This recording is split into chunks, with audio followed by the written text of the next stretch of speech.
Hello, hello to everyone here in realspirituality.net.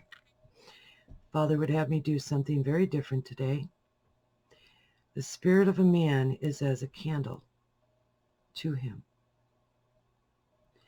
And so in that, I don't have any light in here as far as electrical light. What light is in here is coming through the curtains, which are lined. But it is to consider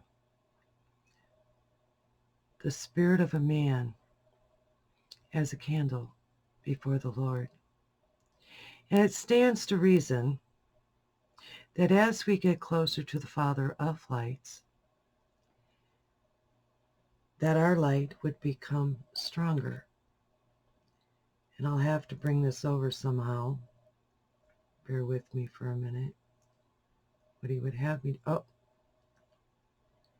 There are some people I've talked to through the week very challenged with certain darkness.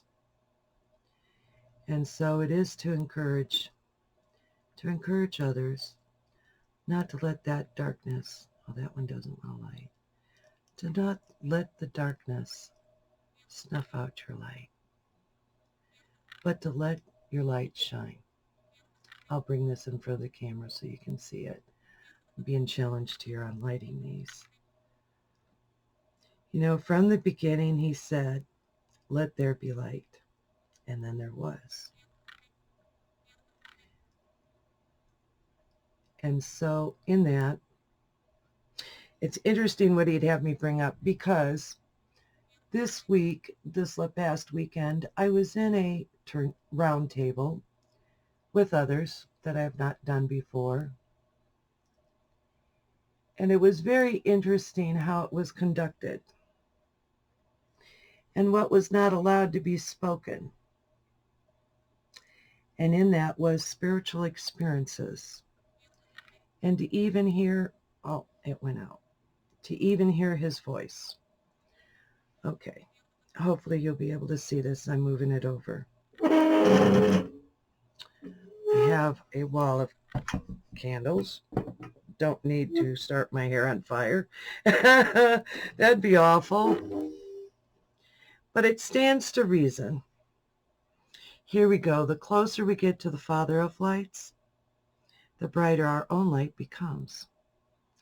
And as we gather with others who also in light, as candles before the Lord, becomes a wall of light. And as I said, I was in this round table, and the things that were not allowed to be discussed or brought up was spiritual experiences, and believe it or not, politics. And of course, he would have light in the politics. There is a lot of corruption being exposed these days. And in this round table, it surprised me, you know, to be a light before the Lord. It also stands to reason that the closer we get to the Father of lights, the more we become at one with him. And as we experience him spiritually, which defines mystical. And to know God, Father of spirits, Father of lights, is a spiritual experience. And with what I shared concerning the intercessors being a wall of fire around the assembly, it also stands to reason that as these flames become one with the consuming fire, we become a wall of fire.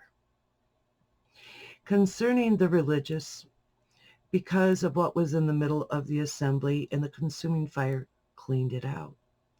And so we're going to be seeing this more and more. And what is coming to mind concerning this is the consuming fire in cleaning the darkness out of the assembly.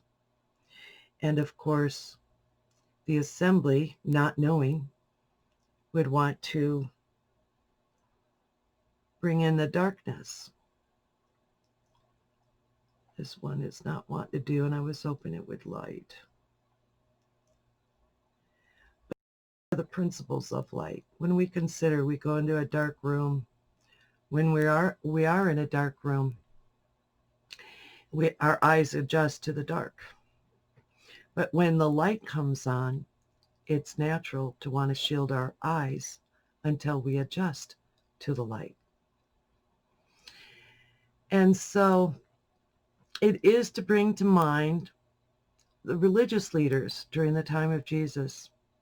He spoke to them, and lovingly but sternly, and did say they would keep the people out and would not have them enter in the spiritual, his presence, and they wouldn't even enter in.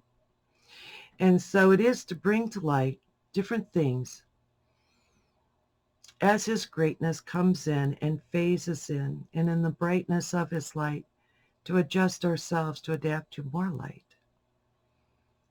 And as long as we walk more in the light, then we have those who are in darkness.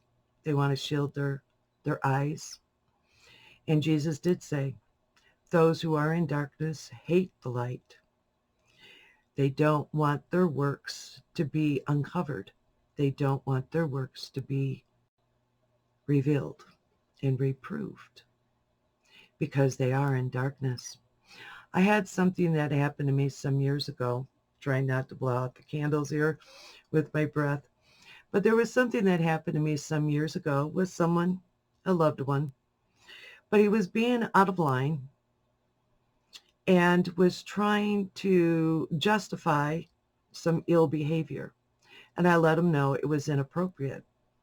His attitude at the time was, that's very arrogant and prideful of you. And I thought, well, no, I'm talking common sense and common consideration to those around him.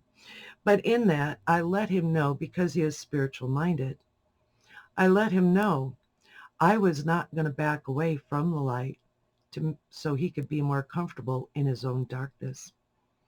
And how many times, I know I found myself, how many times any of us, we will back away so others can be more comfortable. We may be coming on too strong. We can tone it down a little bit. But how many times do we draw away from the Father of lights because it doesn't go well with those around us who are in darkness? So something to consider. So in that, I'm just going to close up in having that light, and with a prayer that Jesus said before his disciples, his taught ones, that were in the light. Father, have them be one as we are one, and to come into his oneness. So in that, healing and health in the name of Jesus, the Son to the Father of lights. See you next week.